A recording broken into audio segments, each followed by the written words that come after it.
How did I become a software engineer? My timeline's a little bit off since the pandemic started, but um, we're just going to go right into it in case anyone's interested in what I think about the field and where all the new people that are entering into college, hearing all the worst. So stay tuned to the end if you want to hear my opinions on what's next. Disclaimer, of course, life happens, things change, right? Don't go into a field because that's a lesson for me. Don't go into a field because there's money in it. Go because there's market value in it, but also because there's an intersection with what you're passionate about. Because passion will take you a longer way and will give you more financial value in the long run than just having a short term pivot. But honestly, depends on your situation. Let me get right into the story. So I had graduated in about 2017 from Towson University, and I was working at a mental health hospital as a mental health worker, caring for patients that have different mental illnesses, and I got a lot of experience there. And I was looking. So I had my bachelor's is in English, and I was trying to be an author, trying to be a novelist, all of these kind of beautiful but very hard and competitive things to do, right? I mean, there are definitely things you can do with a writing degree, but that's not what I got the writing degree, so um, I kind of looked 5 years into the future and said, I want to be able to afford to buy a house. I want to be able to do all of these things. I want to be able to take care of my wife, and I could see into the future. Watch my other videos and you'll see how important vision is. So I'm thinking, oh my goodness. And you'll probably hear me tell the story over and over again because I need to get good at telling my story, my career story, because I have many different stories. We're not one-dimensional human beings. So I think I had a figure in mind, right? My plan was to make about $90,000. My plan was to make $90,000 a year, and my goal was to be able to afford rent, to be able to take care of myself, take care of my family, my immediate family, and have enough to support and bless my community, my extended family, all of that good stuff, right? So I took a leap of faith and decided to look for a cybersecurity program because at the time and still now, cybersecurity is an on demand and in demand field. Uh, for anyone who's might be interested in that kind of field, I recommend. But I did a master's degree at the same college, and the problem with what I did was I was kind of having the wrong mindset that you get an education and immediately you're out, you get a job, and that's not how reality works, as many of us already know. It did kind of start getting my mind correct about what to expect. It did open my mind to the tech field, but I could have gotten at that in many different ways. So once I think I was about one fourth of the way into my master's degree field. I'm doing approximates now, and they might be kind of off. But at this point, I started realizing, oh my goodness, I need tech skills. This is giving me a lot of this is giving me a lot of uh, uh, philosophical, theoretical. I needed technical skills, and so I started looking for internships. But the internships require that you have some kind of experience, and that's the kind of thing you might get more at a bachelor's level, or do it on your own time, or be already working in the field. And so here I was, and I'm thinking to myself, oh my goodness, is this going to happen to me, where I'm going to come out of this field with an advanced degree and not be able to get a job? So what did I do next? I I began to apply to internships. No luck for all of the. It's very competitive. Uh, no luck, and eventually I came across this upskilling program called Catalyte, and Catalyte was amazing. Uh, they I was an apprentice with them, and they have this 2 year program where for about 6 months they upskill you and make you into someone that could just get their foot in the door, right? But you have to have drive. They have to commit to you, and you have to commit to the skills that they want you to learn. And they had this whole philosophy and philosophy around unlocking human potential and through technology, AI driven discovery of human potential and human talent.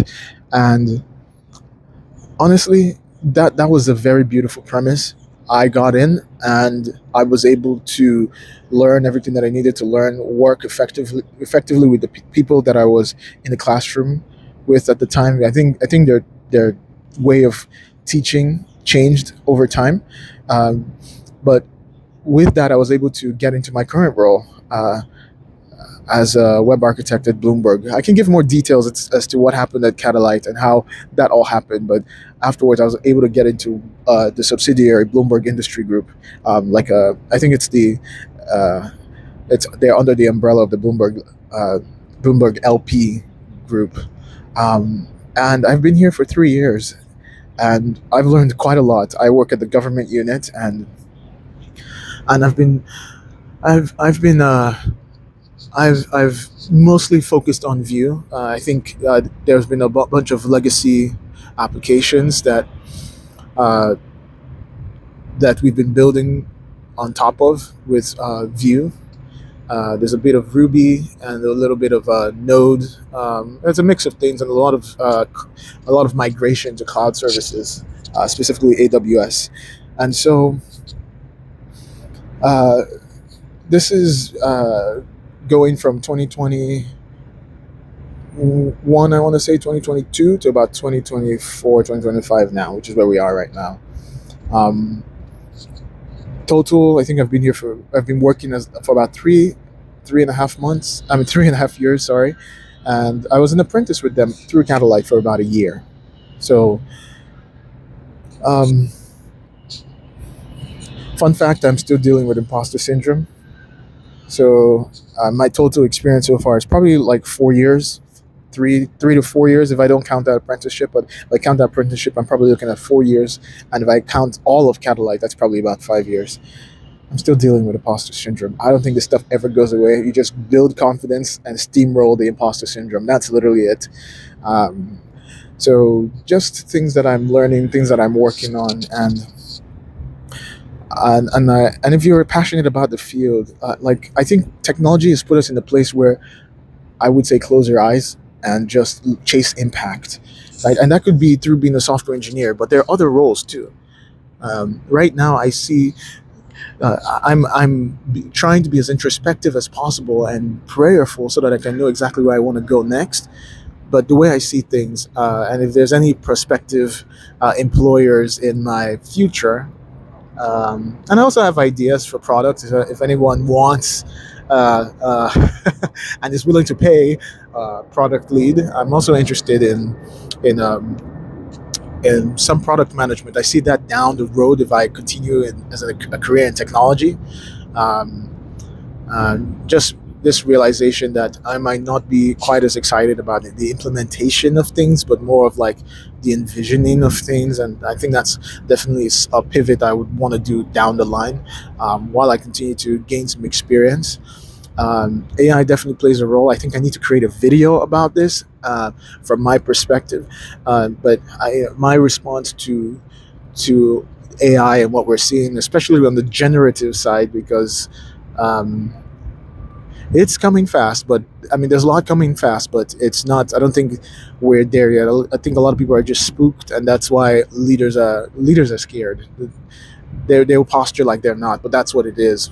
When you preemptively take layoffs as some kind of strategy, it's never a real strategy in my opinion. So I will say for those who love the work, continue. Don't see it as uh, oh, this is gonna make the field so saturated that we won't be able to actually make a living. Technology has this power of leverage that an average developer can make as much as a medical doctor. It's the power of technology. It's leverage, right? So see yourself as start. If you're a junior, learn learn how to engineer, in my opinion, learn how to engineer and do things and think more than the language, because now you know the language is too easy. Have two paths no matter what you're doing. One that shows that you have the ability to be an agent that can move levers, right? So you can do the work of 3 4 developers. Learn how to engineer on your own, and learn how to engineer with generative AI. That way, you're able to show that you can think and you can be independent and you can dive deep and solve problems at any level. And that at the same time, you can follow the path of here's what the company wants me to do, here's what I can use AI to accomplish in the time, right? The strategy that a lot of from what I've seen so far, and I probably need to do more research. So don't take my words as they are.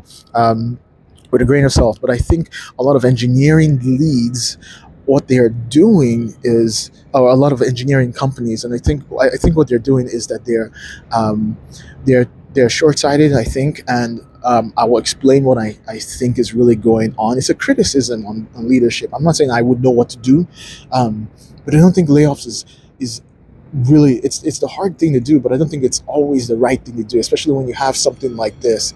I think and I'll explain deeper maybe in the future, but I think it's simply a failure to mobilize your workforce using the technology that's available instead of trying to do more with less.